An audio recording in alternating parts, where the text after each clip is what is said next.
Muhammad ibn Muneer, also known as Mufti, is a young and dynamic speaker. Born and raised in Philadelphia, after completing his education in Philadelphia, Mufti went on to the University of Medina to pursue his Islamic education. Mufti completed his master's in Hadith and is currently pursuing his PhD.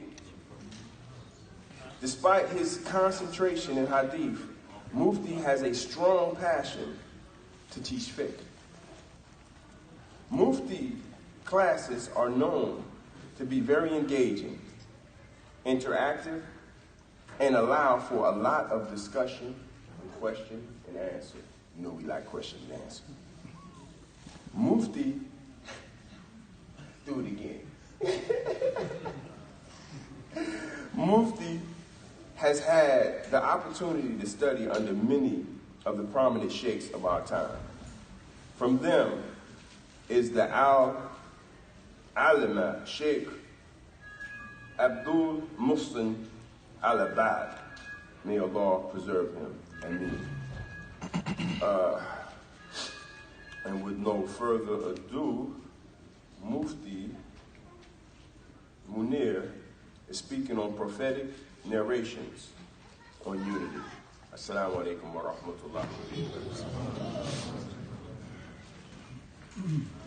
barakatuh. Bismillah ar-Rahman ar-Rahim. Inna alhamdulillah. Nahmaduhu wa nasta'inuhu wa nastaghfiruh. Wa na'udhu billahi min shururi anfusina wa min sayyiati a'malina. Man yahdihillahu fala mudilla lahu wa man yudlil fala hadiya lahu. Wa ashhadu an la ilaha illallah wahdahu la sharika lahu wa ashhadu anna Muhammadan 'abduhu wa rasuluh sallallahu alayhi wa ala alihi wa sahbihi wa sallam. بلغ الرسالة وأدى الأمانة ونصح الأمة وجاهد في الله تعالى حق الجهاد حتى أتاه اليقين فصلى الله عليه وعلى آله وأصحابه أما بعد السلام عليكم ورحمة الله وبركاته. Surely all praise are for Allah subhanahu wa ta'ala. We ask Him for help and assistance. We ask Him for forgiveness and pardon.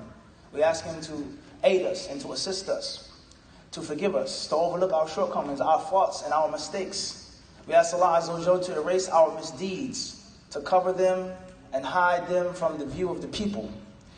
We ask Allah Azza wa Jalla to protect us from the evils of our souls and from the consequences of our bad actions. Those whom Allah Azza wa Jalla guides, none can mislead. And those who are misled by Allah subhanahu wa ta'ala, no one can ever guide.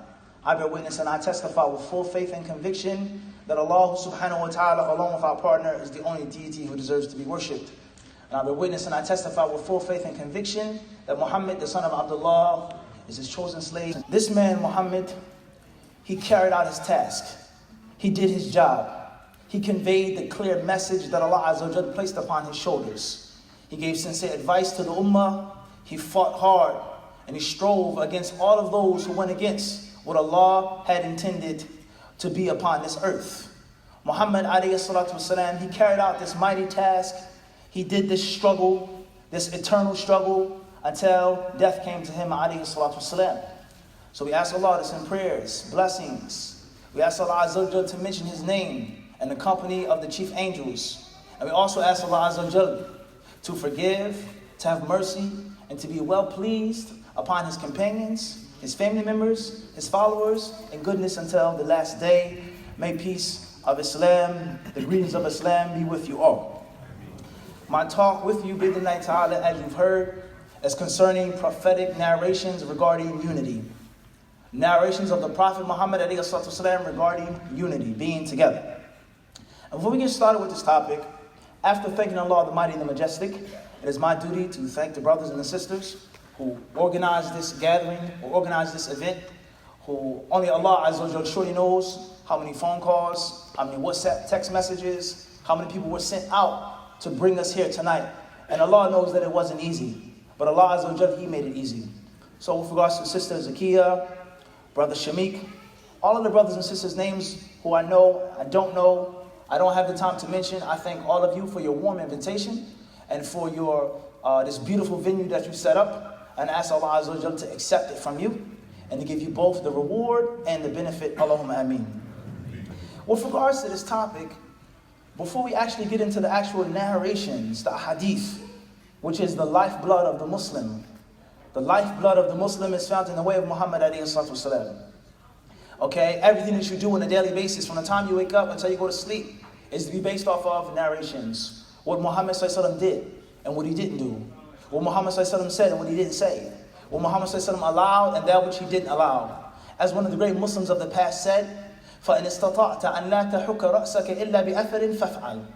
Some said it was Sufyan al-Thawri. He said, if you have the ability to govern your entire life by effort and through the narration, so much so that you won't scratch your head unless it's based off of a narration, then that is what you should do.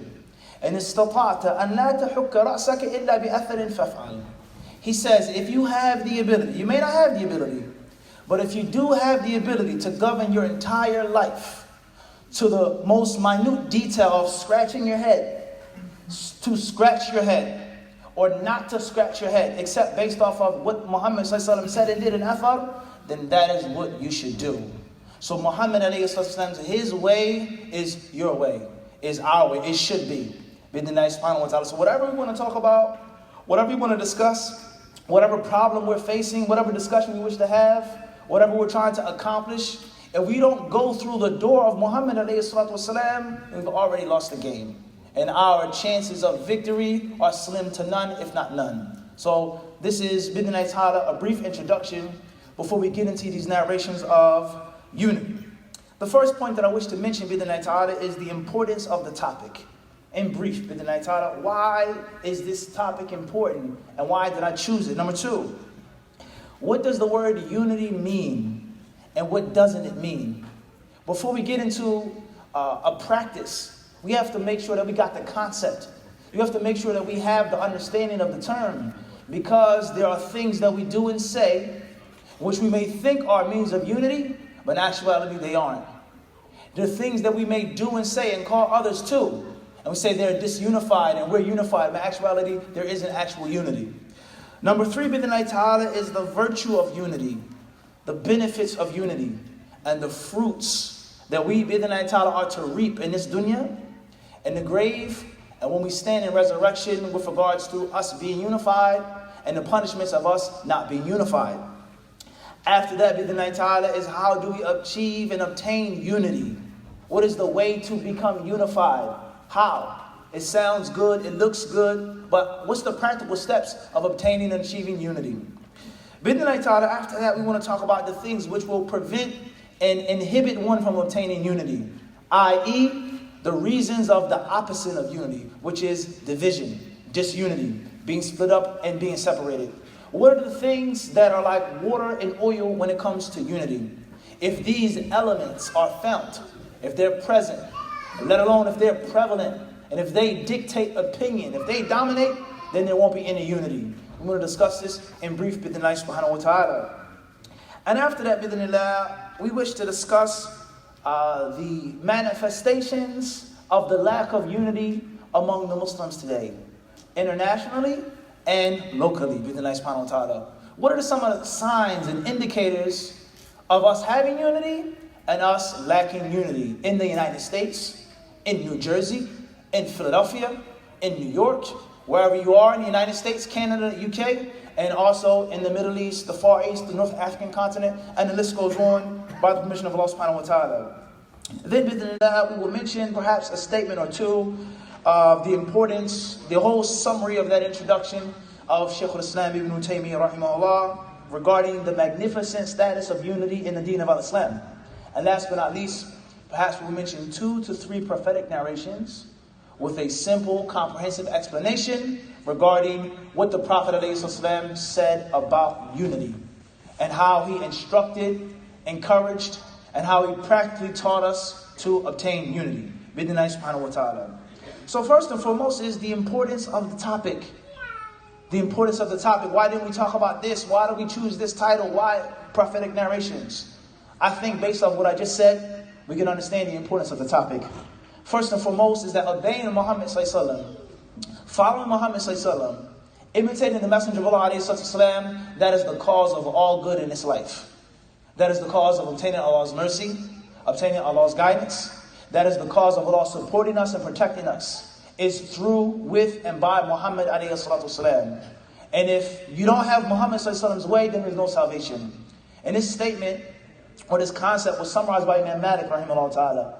And what he said to some of his friends, some of his students, some of the people who were in Medina, he says, "As-sunnatu ka-safinati Nuh." He says the sunnah is like Noah's Ark. It's like the boat, the ship of Nuh alayhi salatu wasalam. He said, "Man rakibaha naja." He says those who embark upon this ark, they'll be saved. وَمَن تَنَكَّبَ عَنْهَا غَرِقَهُ. He says, and those who refuse to get upon a boat, surely they will drown. As Nuh alayhi salatu wasalam, he told his son, "Ride with us." No one can protect you today from what Allah Azza wa Jal decrees. And we all know that Allah Azza wa Jal, He told the heavens to pour down, and the immense rain came forth. For bu'dan, Allah says, far away to the wrongdoers and the evil people. They were all drealt. Those who refused to ride with Nuh alayhi salatu wasalam. As far as the word unity, what does it mean? Before we get into an English definition, let's read what the word unity means in the English language. Bidnillah subhanahu wa ta'ala. And obviously you're saying, everybody knows what unity means. To be unified. And unified means to practice unity. This is what many of us do. Many of us, we do this. We define a word with another definition. We define a word with a synonym, which actually proves that we don't really know what the word means. Everybody knows what unity is. It's unity. What is unity? And this may seem like a simple, easy thing or a waste of time, but it's not. And that is because there are times in which people say it's impermissible for you to be with this brother. It's mandatory for you to be with this person. We're unified, you're disunified. But that's not actually the case. Such as diversity. Is it permissible to be diverse within unity? What did the Prophet ﷺ say in the hadith of Anas ibn Malik that Imam al-Tirmidhi has collected? The Prophet is quoted to have said, "Arhamu ummati bi ummati Abu Bakr, wa ashadduhum fi amri Allahi Umar, wa asdaquhum hayan Uthman, wa a'lamuhum bil halal wal haram Mu'adh ibn Jabal, wa afraduhum Zayd ibn Thabit, wa aqra'uhum Ubay ibn Ka'b." The Messenger of Allah ﷺ, he concluded the hadith by saying, وَلِكُلِّ أُمَّةٍ أَمِينٌ وَأَمِينُ هَذِهِ الْأُمَّةِ أَبُو عُبَيدَةَ بْنَ جَرَّاحٍ. The Prophet is quoted to have said, the most merciful of my nation to my nation is Abu Bakr. And the harshest of them when it comes to Allah's rules is Umar. The most shy from my companions is Uthman radiallahu anhu. The most learned of the halal and the haram is Mu'adh ibn Jabal. Those who have the most knowledge of the rules of inheritance is Zayd ibn Thabit. And the best of the reciters from my companions is Ubay ibn Ka'b. And the Prophet says, and every nation has a trustee, has an ameen. And the ameen of this nation is Abu Ubaidah ibn Jarrah. So this hadith, as the scholars of Islam tell us, is a cornerstone for the concept of diversity within unity. Umar radiallahu anhu was harsh, was strict. He was no joke. Abu Bakr radiallahu anhu was soft, he was tender. When the Prophet was sick, when he was on his deathbed, he told Aisha, he told Hafsa, he told the women from the Sahaba, he says, Muru Abu Bakr falyusalli bin nas. He said, tell Abu Bakr to lead the people in the prayer. The Prophet couldn't get up, he couldn't stand up, he couldn't recite. What did Aisha radiallahu anha say and the other female companions? They whispered. And he said, tell someone else to lead the salah. فَإِنَّهُ مَتَى يَكُمْ مَقَامَكَ لَا يَكَادْ يُسْمِعُ النَّاسِ مِنَ الْبُكَاءِ. He says, whenever Abu Bakr leads the prayer, he cries so much, no one can hear him. He's so soft, he's so tender.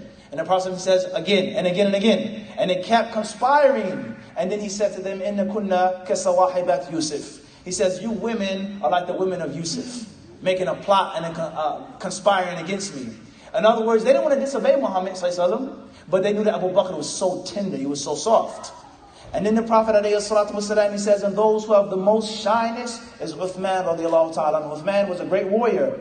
He was a noble man, he was a wealthy man, he was a big merchant. He was a commander, he was a general, but he was shy. And when the people surrounded him, and they laid his house to siege, the Khawarij, and he said, come out, and they wanted to kill him.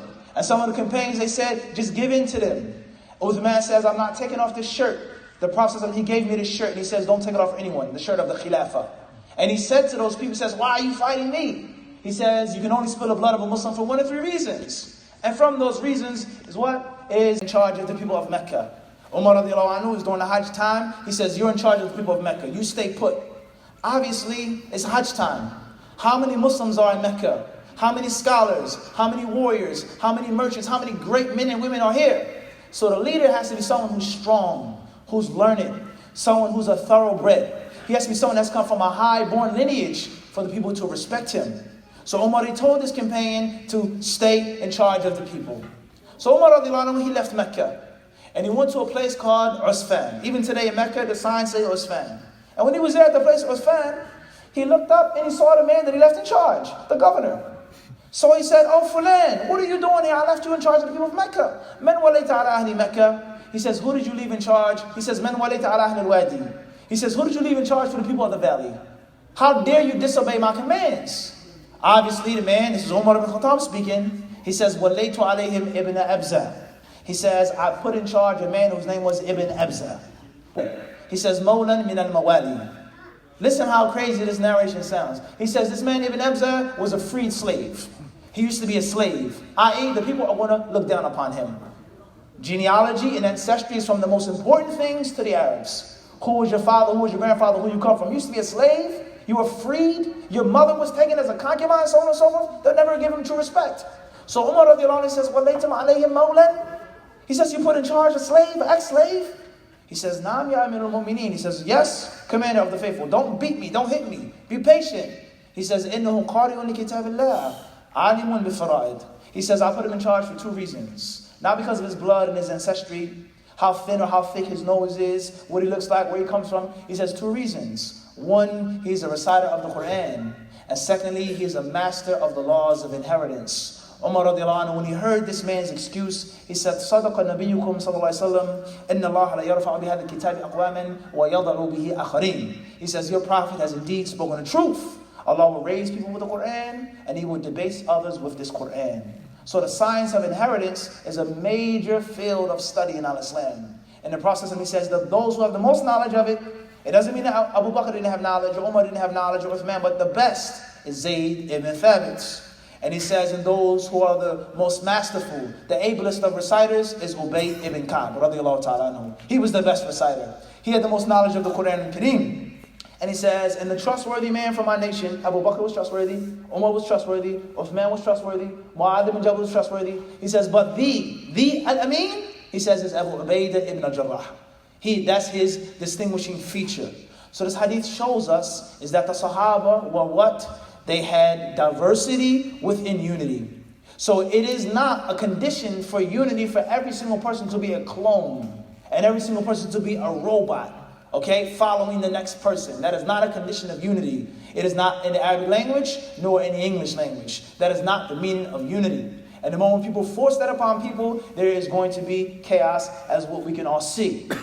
Some of the famous English lexicons, they say, the state of being united or joined as a whole. Synonyms, union, unification, integration, and the list goes on. The state of forming a complete and pleasing whole, especially in an artistic style or form. A thing forming a complex whole. Tayyib? So, when we talk about the body, is the body not a complex whole? Of course it is. Allah says that He created man in the best fashion. But the act of the kidney is not like that of the liver. What the heart does is not what the lungs do. What the lungs do is not what the brain does. What the artery does is not what the vein does, the capillary, the white blood cells, the red blood cells, and the list goes on.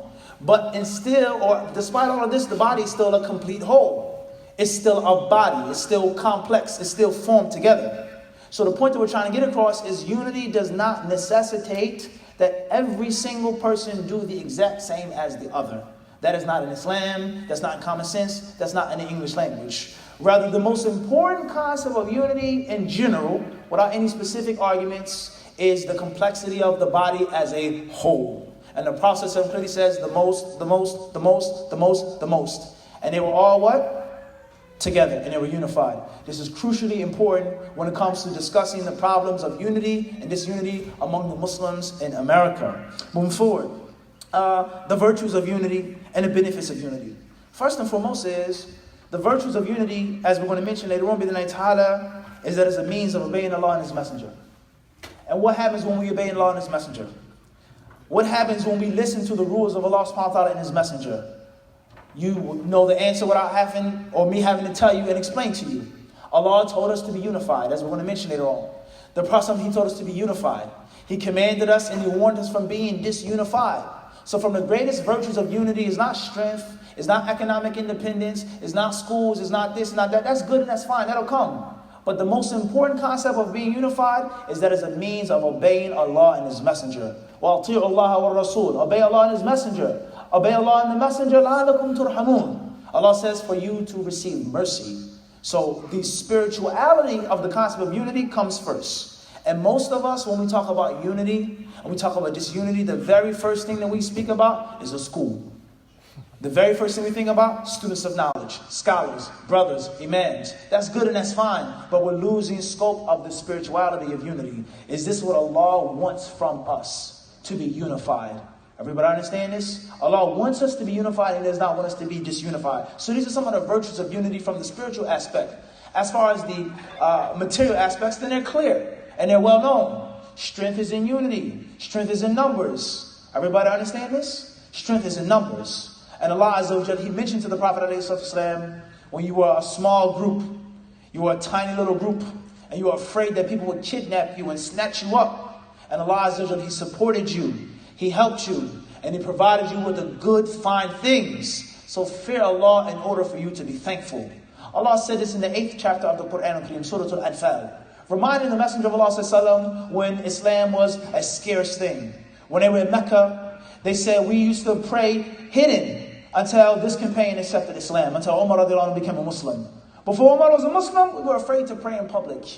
And the Messenger of Allah, he died with over 100,000 companions. So Allah Azza wa Jal, He gave the Muslims strength through unity, through numbers. And this is from the greatest benefits of unity.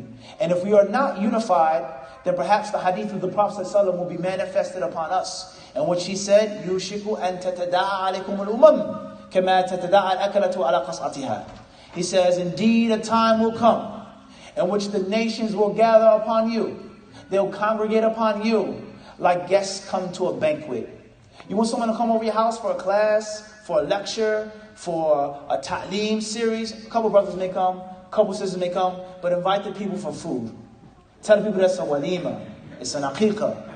Sister Fulana is cooking. Watch how many people will come to the masjid. The Prophet says a time will come in which the nations will gather upon you like guests come upon a plate of food. Everybody understand this? And this, from the reasons of this, is disunity. And if the non-Muslims, the enemies of Islam, if they knew we attack one Muslim country, there's one sister's kimar that we take off, there's one brother that we disrespect, there's one masjid that we desecrate and throw pig blood on, then a whole swarm of Muslims are going to be out there waiting for us. And only Allah knows there was a time in Philadelphia, New Jersey, in which this was the case. If you did that, if you did do something to a Muslim sister in the school, when the school bell rang, the whole schoolyard will be full of Muslims. And you have to walk through that crowd of Muslims. It's not like that nowadays. I can do something to a Muslim, oppress a Muslim, curse Islam, burn the Quran, because the Muslims are weak, they're separated, they're split up, they're divided. So there is no repercussion from when I oppress or do something against Islam or against the Muslims. And it's from the greatest benefits of unity. Moving forward, how do we obtain unity? How do we achieve unity? In brief, because it's just an introduction, from the reasons behind this, bid'ah ta'ala, is first and foremost is humility. It's for us to humble ourselves and to get rid of and to throw out the ego, pride, arrogance. Everybody understand this? And this was well known to the pious predecessors, as they used to say, Rahimallahu rajulan arafa qadra nafsihi. They said, may Allah have mercy upon a man who knows his value and knows his worth. A man who knows his place, and not to step beyond your place. But rather, there are lessons in the seerah of the Prophet ﷺ, and there are lessons in the seerah of the Sahaba, and which there were companions who deserved things. He was the rightful leader. He was the rightful Khalifa, but he stepped down. And he let someone else take the leadership for the unity of the Muslims. But I should be the leader. You should be the leader. You have to be in charge. We collect the money. We do this. We do that. If it's too many egos in one room, then there won't ever be any unity. So one of the greatest reasons behind unity is for you to be humble. Number two is for self-criticism. Self-criticism. It's easy to point the finger.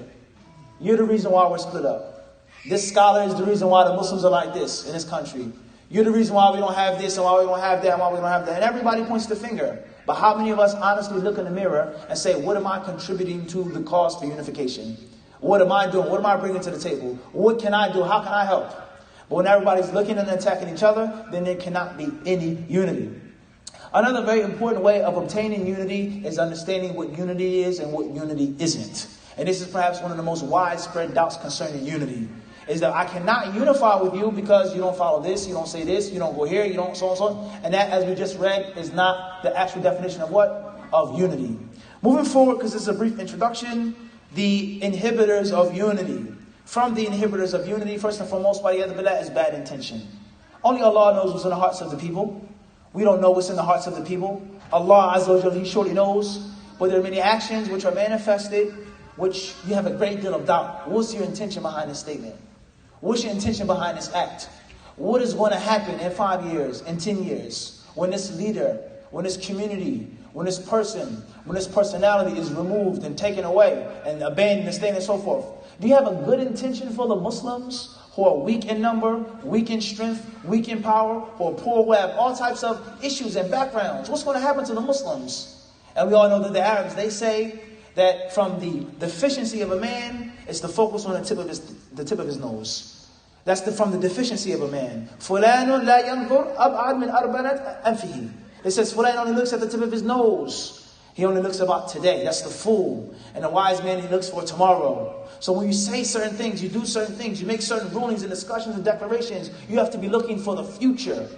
And you don't look into the future if you're foolish or if you have a bad intention. وَلِيَذُ بِاللَّهِ.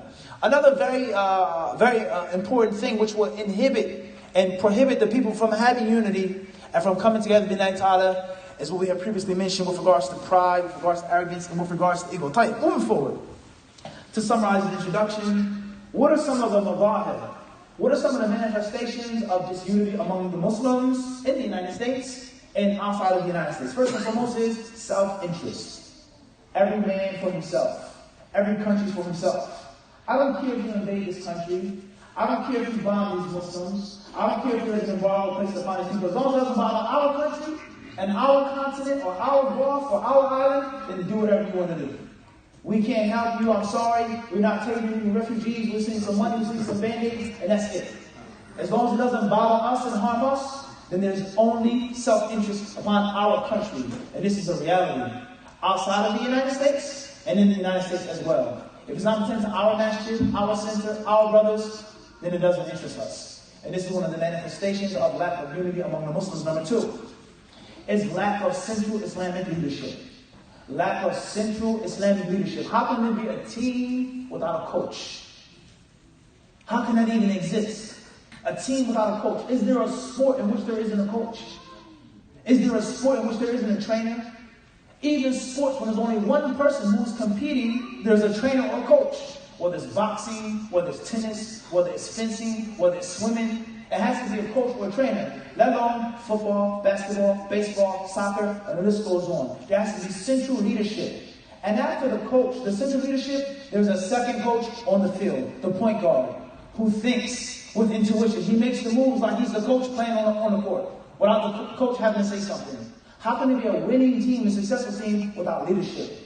Where is the leadership for the Muslims? In the United States and outside of the United States. Central leadership. That's legitimate. It's a country, it's a city, it's a masjid, it's a majlis, it's a majlis, fulan. There's no central leadership. So I can do whatever I want to do. I can say whatever I want to say.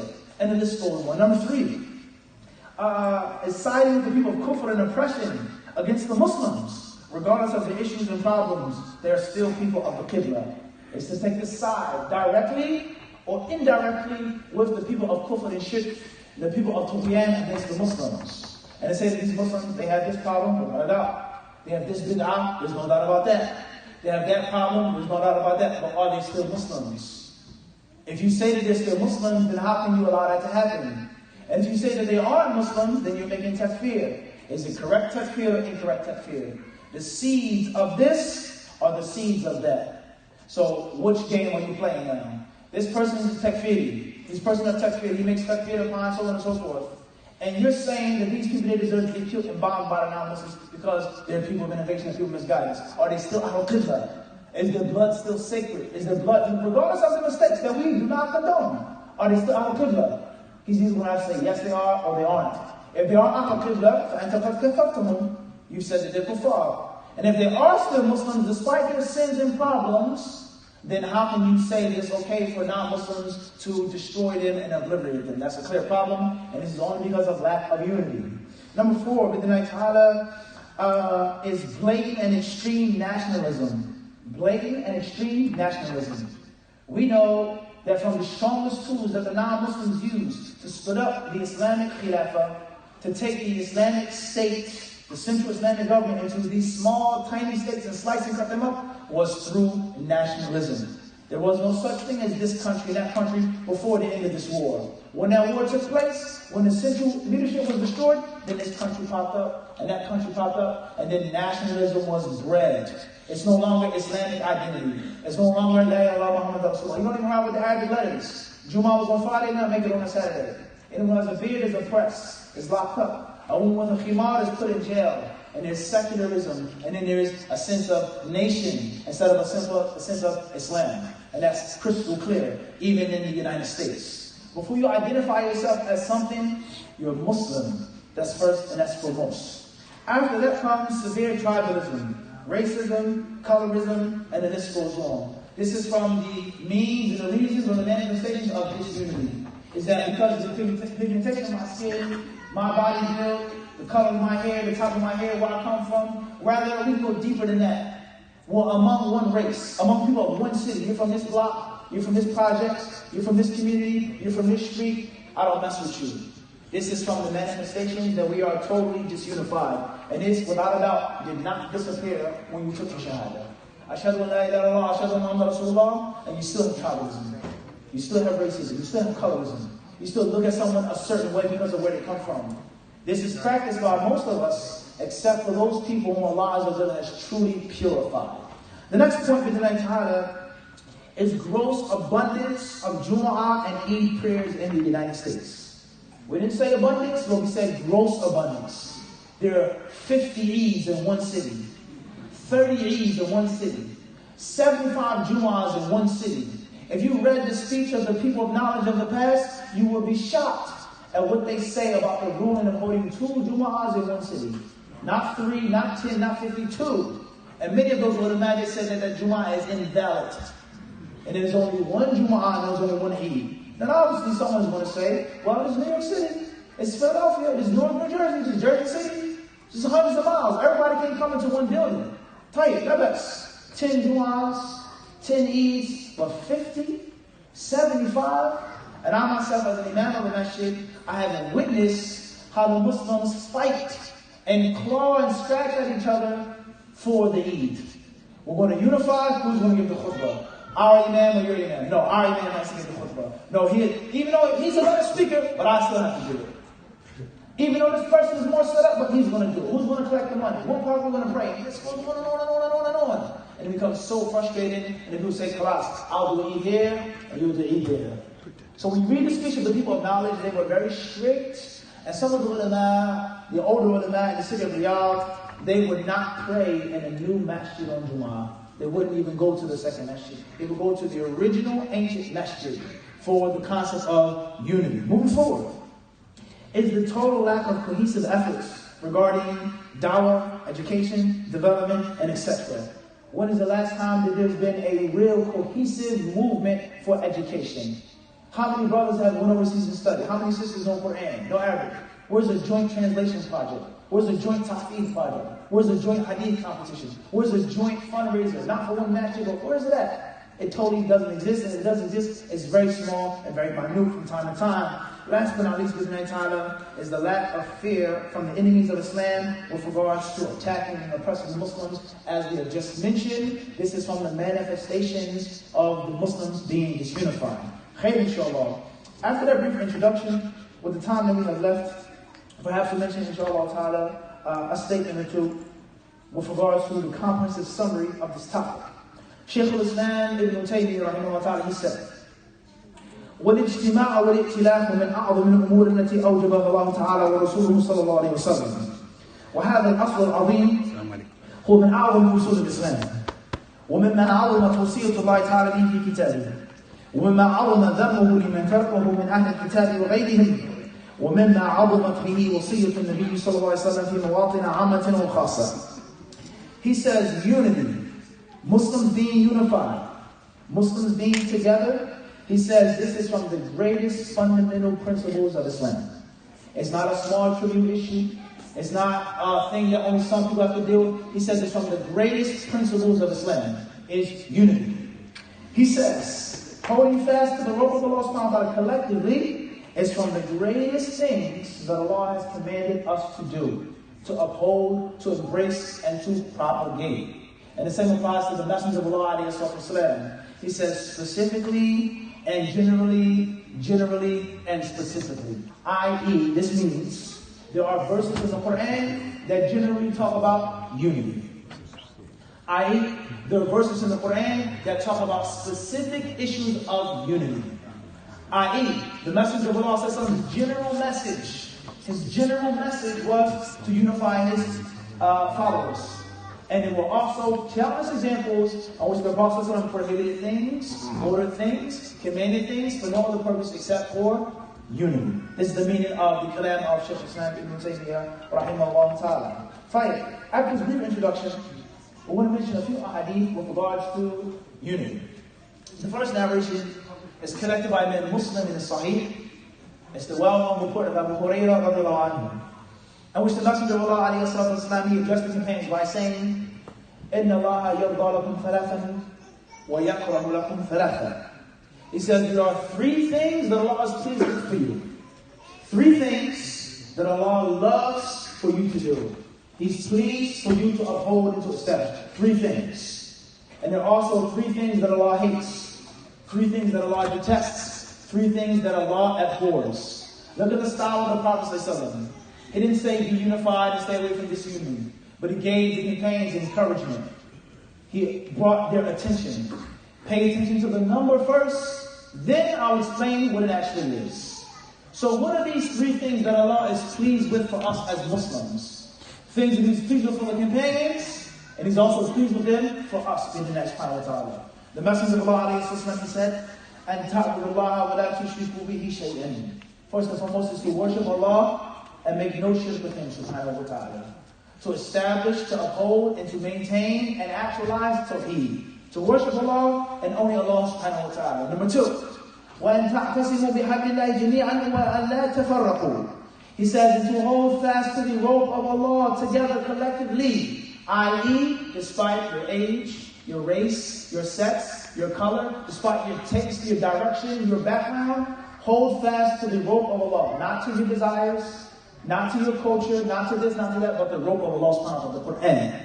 Abu Bakr and Umar, the hadith of the Prophet, the Jama'ah, hold fast to the rope of Allah, Jami'an, collectively. And then the Prophet says, وَلَا تَفَرَّقُوا, and don't be separated. What's the purpose of me saying this? If I say everybody come here together, everybody come, everybody stand. If I said everybody, and then I say, and no one remain sitting, no one sit down. No man once said, he said, man cannot discover new countries, he cannot discover new territory until he loses his fear of the sight of land. Everyone understand this? A sea and a sailor, being in the middle of the ocean, there's nothing around you but water. So the very first thing to think about is crashing. So the Arabs, when they traveled by sea, when they went to wherever they wanted to go, through the Red Sea, the Arabian Sea, okay, they went to Abyssinia, wherever they were traveling on boats, and there was a shipwreck, and they would crash, someone would grab on a rope that came from the boat. And not only would they grab onto the rope, hold onto it, and curl up in it, but they would bite down upon it with their teeth. And that's the meaning of the other narration, Abdu alayha bin nawajih. So the hadith says to hold fast to Allah's rope together collectively and do not become separated. Last but not least, the Prophet says, وَأَن تُنَاسِبُوا مَنْ وَاللَّهُ اللَّهُ أَمْرَكُمْ. He says, and for you to be honest, sincere, transparent, loyal, and obedient to your ruler. The one that Allah puts in charge of you, don't be a hypocrite. Don't have two faces. Don't speak with a certain tongue. Speak the truth. Be honest and be loyal to that person. The Prophet then says, وَيَكْرَهُ لَكُمْ ثَلَاثًا. And there are three things that Allah hates for you, that Allah abhors for you. He says, قِيلَ وَقَالَ وَكَثْرَةُ السُّؤَالِ وَإِضَاعَةُ الْمَالِ. أو كما قال عليه الصلاة والسلام. He says, he said, she said, gossip, chewing the fat, tabloids, the internet. He hates these things. Spreading gossip. You heard what he said? You saw what he said? SubhanAllah, this, that, this, that, this, that, this, that. Allah hates these things. Number two, Allah hates وَكَثْرَةُ السُّؤَالِ, abundantly asking questions. Whether that means begging for money, asking for help, or just asking too many things that are unnecessary. You don't have to ask them. Last but not least is the waste of money. Allah hates the wasting of wealth. Your clothes, your car, your house, however you waste money, Allah Azza is not pleased with it. So this prophetic hadith, it teaches us that Allah Azza He loves for us to be together upon the rope of Allah subhanahu wa ta'ala. And then look at the second part of the hadith, and I was divinely connected to the third part of the hadith. He says for you to hold fast to the rope of Allah collectively. وَمِنْ أَسْبَابِ ذَلِكَ, and from the reasons behind that is what? Is being loyal and being honest with your ruler, and the ruler being the same with his what? With his subjects. The second narration that we mentioned in the is a more practical narration. Something on a day-to-day basis that we can all relate to in the Ta'ala. And that is the famous narration of Abu Hurairah radiallahu anhu, which is in the Sahihain, Bukhari and Muslim, in which the Prophet he says, طَعَامُ الْإِثْنَيْنِ كَافِ الثَّلَاثَةِ وَطَعَامُ الثَّلَاثَةِ كَافِ الْأَرْبَعَةِ. He says the food for two is enough for three. And the food for three individuals is enough for four individuals. Listen carefully. When there's only enough for two men, for two women, for husband and wife, then there's enough for a third, one way or another. And when there's enough food for three people, inshallah ta'ala, there's going to be enough food for a fourth person. This hadith is not just talking about food. It's not specific to amounts of food and the sizes of people's bellies, but it's also an encouragement to come together and to eat. Who doesn't eat? Who doesn't enjoy food? One of the greatest businesses and industries is what? Is that of the restaurant. Is that of the restaurant. Everybody understand this? Everybody loves to eat, likes to eat. And one of the easiest way of bringing people together, uniting, is what? Is food. There isn't a holiday in the religion of the Jews, the religion of the Christians, the religion of the Muslims, except that one way or another it involves what? Food. Christmas, Thanksgiving, Halloween, trick-or-treat, candy, everything pertains to what? To the stomach. So the Prophet is encouraging for us to be brothers and sisters through something that's easy and tangible, and that is food. And the hadith teaches us to avoid greed. It's only enough for two people. No, in actuality, it's enough for three. If you stretch it. There's enough for three people with the barakah of Allah subhanahu wa ta'ala. And this is the founding core of what? Of unity. The masjid isn't big enough for everybody to come. It is big enough. It's not enough money to go around. There is big enough ta'ala. There's no way that I can drive another 30 minutes. You can. You can drive further to pray in one masjid. Everybody understands? The food for two in actuality is what? Enough for three. And the food for three is enough for four, and this goes on, etc., etc., etc. The last narration I want to mention to you is in Sahih Bukhari, and another version is Sahih Muslim, when the Messenger of Allah he sent his companions to Yemen. One narration says that he sent Mu'adh bin Jabal radiallahu ta'ala anhu. Others say it was Anas. And there were other companions that were sent to Yemen. The Prophet ﷺ, he said in several occasions, he said, Yasiru wa la ta'asiru. He says, make things easy and do not make things difficult. He sent them to Jews, Arabian Jews. They weren't the pagans of Mecca. They weren't ignorant idol worshippers. They weren't blind followers of their forefathers. They actually had knowledge. They had culture. They had civilization. They had science. They had doubts. So he wanted his companions to be prepared to go and to give them dawah. And from the ways of achieving this dawah is for these two companions, he says, Bashiru wa la tunafiru. He says, Yasiru wa la ta'asiru. First he says, make things easy and do not make things difficult. It then says, wa bashiru wa la tunafiru. Give glad tidings and do not run and push the people away. What narration says that he said to them too? He says, wa tatawa wa la takhtalifa. He says, and make tatawur and do not differ with each other. The scholars of Islam, they say this hadith means tatawa'a an la yaqul al-insanu la. It literally means for a man not to know the word no. To avoid saying no. You're saying, how is this now? How do I not say no? We know that from the greatest and most distinguishing features of a superb leader is what? Is that he knows how to say no. And very seldom will you hear this great leader say no.